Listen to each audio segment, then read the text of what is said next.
జూబ్లీహిల్స్ ఉప ఎన్నిక ప్రచారం రసవత్తరంగా మారుతోంది. ఈ ఎన్నిక ఫలితం ప్రభావం వచ్చే జీహెచ్ఎంసీ ఎన్నికలపై ఉంటుందన్న అంచనాలతో ఆయా పార్టీలు దీనిని ప్రతిష్టాత్మకంగా తీసుకున్నాయి.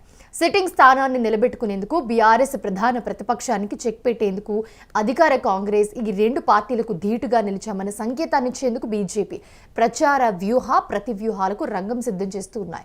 మూడు పార్టీలు అగ్రనాయకులు, ఎంపీలు, ఎమ్మెల్యేలు, ఎమ్మెల్సీలతో పాటు సీనియర్లు, అనుబంధ విభాగాల నాయకులకు బాధ్యతలు అప్పగించాయి. అయితే మంగళవారం నామినేషన్ల దాఖలు పర్వం ముగియగా ఈ ప్రచార పర్వం జోరందుకుంది. కాంగ్రెస్ పాలనకు జూబ్లీహిల్స్ ఉప ఎన్నిక లిట్మస్ టెస్ట్ గా మారటంతో సీఎం రేవంత్ రెడ్డి దీనిని ప్రతిష్టాత్మకంగా తీసుకున్నారని చెప్పుకోవాలి.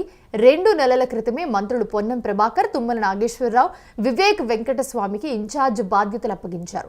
వారికి సహకారం అందించేందుకు డివిజన్ల వారీగా వివిధ కార్పొరేషన్ల చైర్మన్లను ఇన్ఛార్జీలుగా నియమించారు. 2 నెలలుగా వారు నియోజకవర్గ ఓటర్లను కలుస్తూ ప్రభుత్వం చేపట్టిన అభివృద్ధి, సంక్షేమ కార్యక్రమాలను వివరిస్తూ ఉన్నారు. వారి సమస్యలను పరిష్కరించే ప్రయత్నం చేస్తూ ఉన్నారు. అయితే మరోవైపు ఇతర మంత్రులు కూడా సమయం చూసుకుని ఇంటింటి ప్రచారం నిర్వహిస్తున్నారు. మంత్రి సీతక్క మంగళవారం బోరబండలో ప్రచారం నిర్వహించారు. మంత్రులు అడ్లూరి లక్ష్మణ్, జూపల్లి కృష్ణారావు కూడా ప్రచారంలో పాల్గొన్నారు. పలువురు ఎంపీలు, ఎమ్మెల్యేలు తాము ప్రభావితం చేయగలిగిన ప్రాంతాల్లో ప్రచారం చేస్తూ ఉన్నారు. త్వరలోనే CM Revanth Reddy road show నిర్వహించే అవకాశం ఉందని చెప్పి పార్టీ వర్గాలు తెలిపాయి.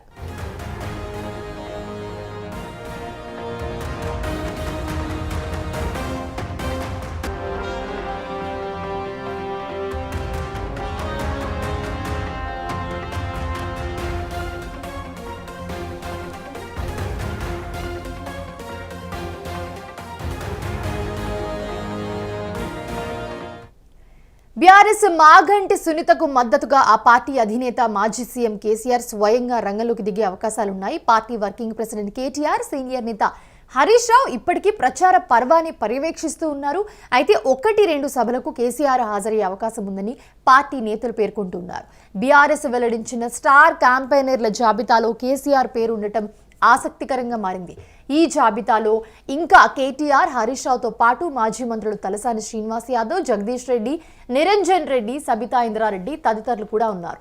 సెంటిమెంట్లు, సానుభూతి అంశం తమకు కలిసి వస్తుందన్న ధీమాతో బీఆర్ఎస్ నేతలున్నారు. ఇప్పటికే 3-4 చోట్ల బహిరంగ సభలు నిర్వహించిన పార్టీ అగ్రనాయకులు ఇంటింటి ప్రచారానికి ప్రాధాన్యం ఇస్తూ ఉన్నారు.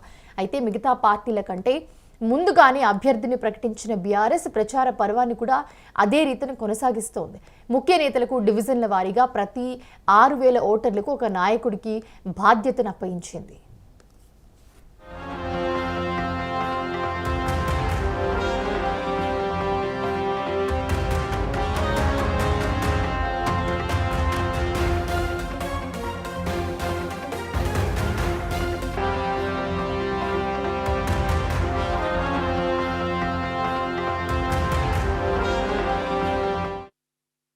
ఇక బీజేపీ అభ్యర్థి లంకల దీపక్ రెడ్డికి మద్దతుగా కేంద్ర మంత్రులు నిర్మలా సీతారామన్, బండి సంజయ్, అర్జున్ రామ్ మేఘావల్, శ్రీనివాస్ వర్మ, ఎంపీలు K Laxman, TK Aruna, Etela Rajender, Tejasvi Surya, Dharmapuri Arvind, Konda Vishweshwar Reddy, M Raghunandan Rao, R Krishnaiah, G Nagesh, Purandeswari ప్రచారం చేయనున్నారు. కాగా కేంద్ర మంత్రి కిషన్ రెడ్డి పార్లమెంటు నియోజకవర్గం పరిధిలోని జూబ్లీహిల్స్ అసెంబ్లీ సెగ్మెంట్ ఉన్న నేపథ్యంలో ఆయన ఇప్పటికే పార్టీ క్యాడర్తో పలుమార్లు సమీక్షలు నిర్వహించి ప్రచారాన్ని వ్యూహాత్మకంగా కొనసాగిస్తూ ఉన్నారు.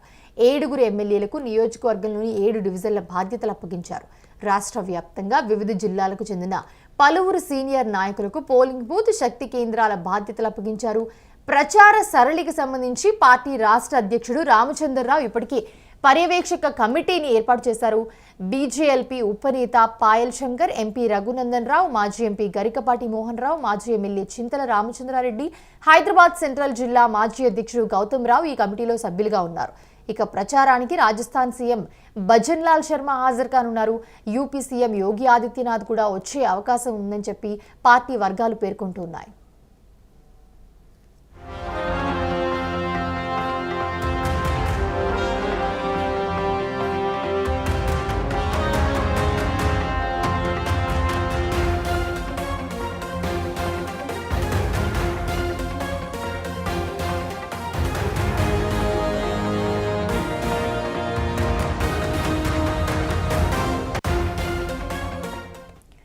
జూబ్లీహిల్స్ ఉప ఎన్నిక ప్రచారం కోసం 3 ప్రధాన పార్టీలు తమ ముఖ్య నేతలు కార్యకర్తలను హైదరాబాద్లోని మోహరించడంతో మొత్తం అంతా కూడా నియోజకవర్గంలో సందడి నెలకొందని చెప్పుకోవాలి. ఎందుకంటే ఎమ్మెల్యేలు, ఎమ్మెల్సీలు, మాజీ ఎమ్మెల్యేలు, మాజీ ఎమ్మెల్సీలకు ఇక్కడ నివాసాలు ఉండటంతో ప్రతిరోజు జూబ్లీహిల్స్కు రాకపోకలు సాగిస్తూ ఉన్నారు.